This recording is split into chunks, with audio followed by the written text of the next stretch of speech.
मेरे प्रिय आत्मा, बहुत से प्रश्न मेरे पास आए हैं। अनेक प्रश्न एक जैसे हैं, इसलिए कुछ थोड़े से प्रश्नों में सभी प्रश्नों को बांटकर आपसे चर्चा करूंगा तो आसानी होगी।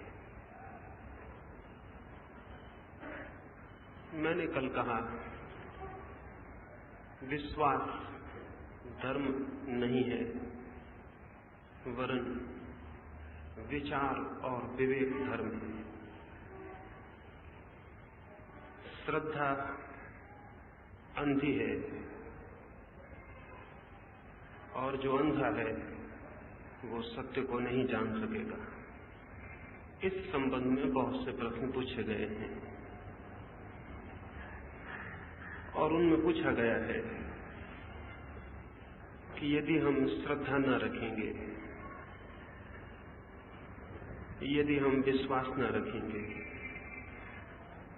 तब तो हमारा मार्ग भटक जाएगा। ये वैसा ही है जैसे एक अंधे आदमी को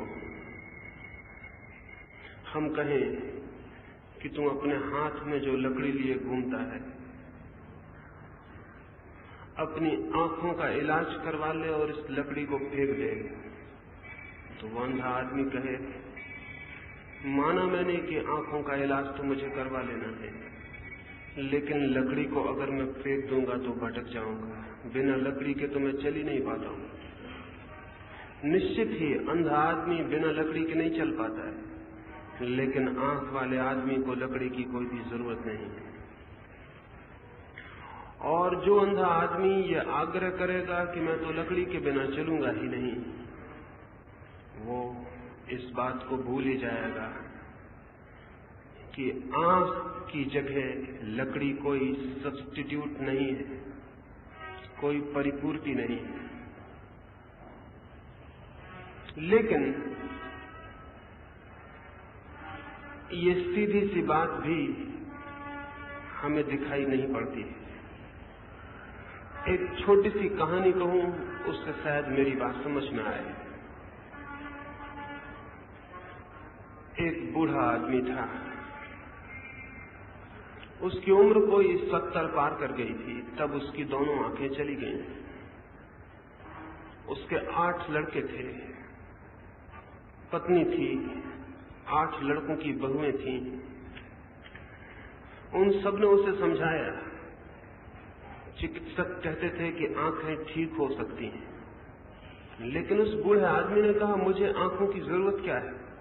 8 मेरे लड़के हैं, उनकी 16 आंखें, 8 मेरी बहुएं हैं, उनकी 16 आंखें, मेरी पत्नी है, उसकी 2 आंखें, ऐसे मेरे घर में 34 आंखें। तो जिसके घर में 34 आंखें हों, उसके पास अगर 2 आंखें ना भी हुई तो फर्क क्या पड़ता है? ये 34 आंखें क्या मेरा काम न कर सकेंगी? और अब मैं बूढ़ा हुआ, अब मुझे आंखों की जरूरत भी क्या है?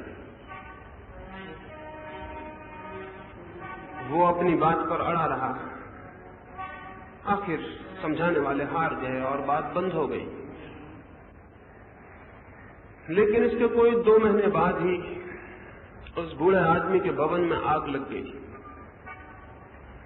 और तब वे 34 आंखें बाहर निकल गईं। जब आग लगी तो उनमें से किसी को भी ये ख्याल ना आया कि एक बूढ़ा आदमी भी